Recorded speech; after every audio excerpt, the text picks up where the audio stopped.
present to you Dr. Martin Luther King, Jr.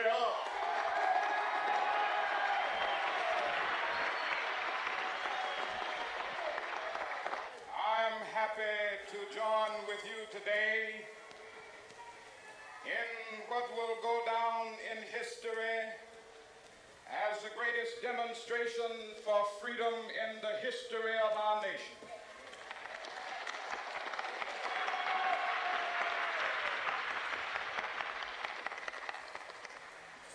50 years ago, a great American in whose symbolic shadow we stand today signed the Emancipation Proclamation. This momentous decree came as a great beacon light of hope to millions of Negro slaves who had been seared in the flames of withering injustice. It came as a joyous daybreak to end the long night of their captivity. But 100 years later, the Negro still is not free. 100 years later, the life of the Negro is still sadly crippled by the manacles of segregation and the chains of discrimination. 100 years later, the Negro lives on a lonely island of poverty in the midst of a vast ocean of material prosperity. 100 years later, the Negro is still languished in the corners of American society and finds himself in exile in his own land. So we've come here today to dramatize a shameful condition. In a sense, we've come to our nation's capital to cash a check. When the architects of our republic wrote the magnificent words of the Constitution and the Declaration of Independence, they were signing a promissory note to which every American was to fall heir. This note was a promise that all men, yes, black men as well as white men, would be guaranteed the unalienable rights of life, liberty, and the pursuit of happiness. It is obvious today that America has defaulted on this promissory note insofar as her citizens of color are concerned. Instead of honoring this sacred obligation, America has given the Negro people a bad check, a check which has come back marked insufficient funds.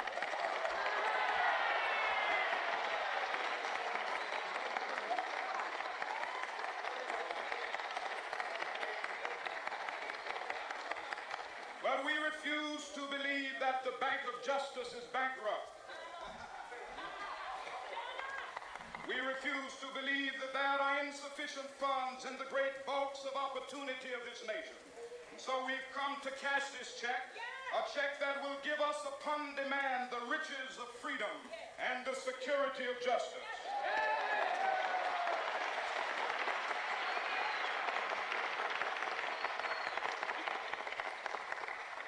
We have also come to this hallowed spot to remind America of the fierce urgency of now. This is no time to engage in the luxury of cooling off or to take the tranquilizing drug of gradualism.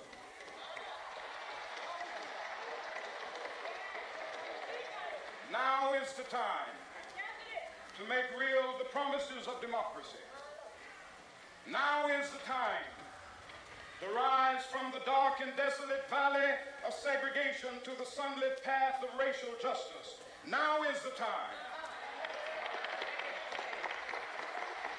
to lift our nation from the quicksands of racial injustice to the solid rock of brotherhood. Now is the time to make justice a reality for all of God's children.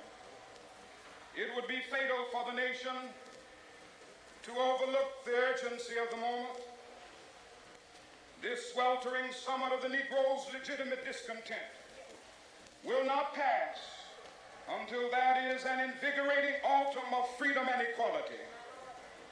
1963 is not an end, but a beginning.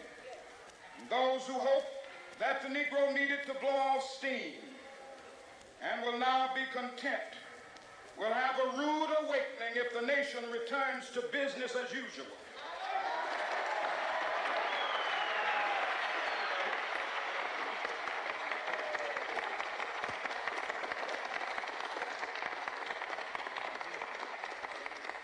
There will be neither rest nor tranquility in America until the Negro is granted his citizenship rights.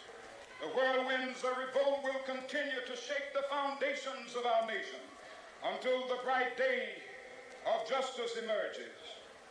But that is something that I must say to my people who stand on the warm threshold which leads into the palace of justice.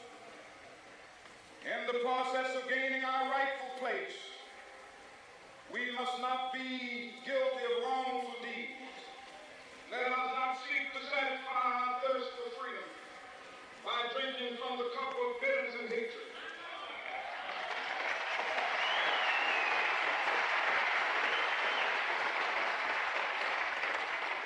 We must fail to conduct our struggle on the high planes of dignity and discipline. We must not allow our creative protest to degenerate into physical violence. Again and again, we must rise to the majestic heights of meeting physical force with soul force. The marvelous new militancy which has engulfed the Negro community must not lead us to a distrust of all white people. For many of our white brothers, as evidenced by their presence here today, have come to realize that their destiny is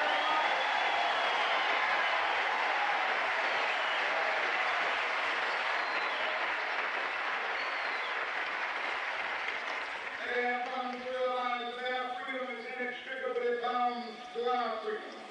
We cannot walk alone. As we walk, we must make the pledge that we shall always march ahead. We cannot turn back.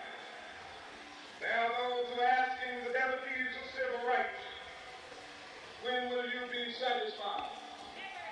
We can never be satisfied as long as the Negro is the victim of the unspeakable horrors of police brutality. We can never be satisfied. As long as our body is heavy with the fatigue of travel, cannot gain lodging in the motels of the highways and the hotels of the city.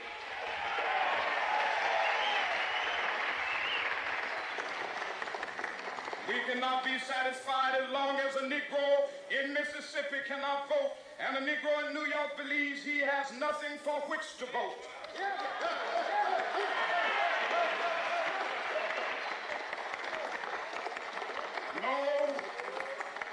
No, we are not satisfied, and we will not be satisfied until justice rolls down like waters and righteousness like a mighty stream.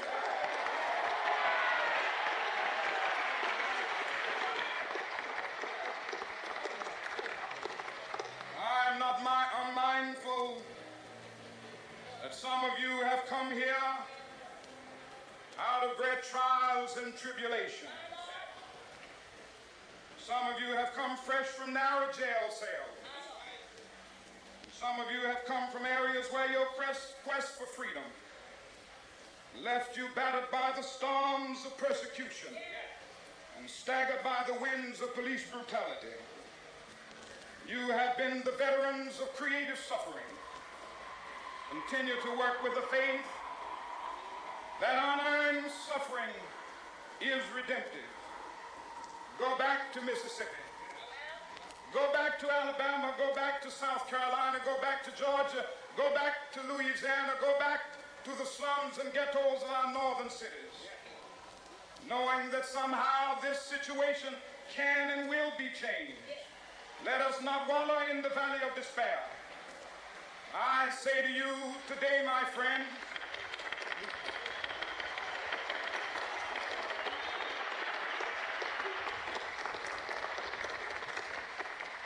so even though we face the difficulties of today and tomorrow, I still have a dream. It is a dream deeply rooted in the American dream. I have a dream that one day this nation will rise up and live out the true meaning of its creed. We hold these truths to be self-evident, that all men are created equal.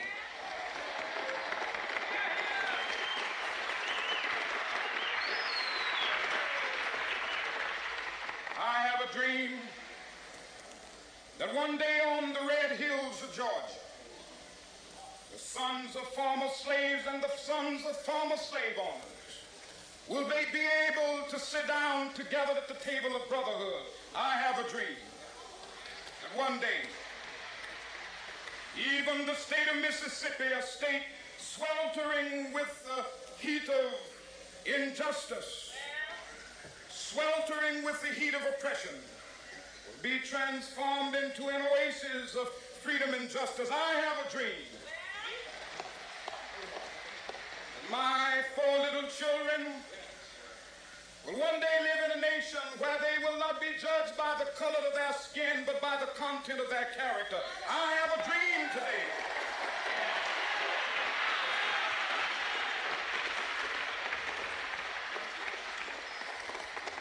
I have a dream that one day, down in Alabama, with its vicious racists, with its governor having his lips dripping with the words of interposition and nullification. One day right there in Alabama, little black boys and black girls will be able to join hands with little white boys and white girls as sisters and brothers. I have a dream today.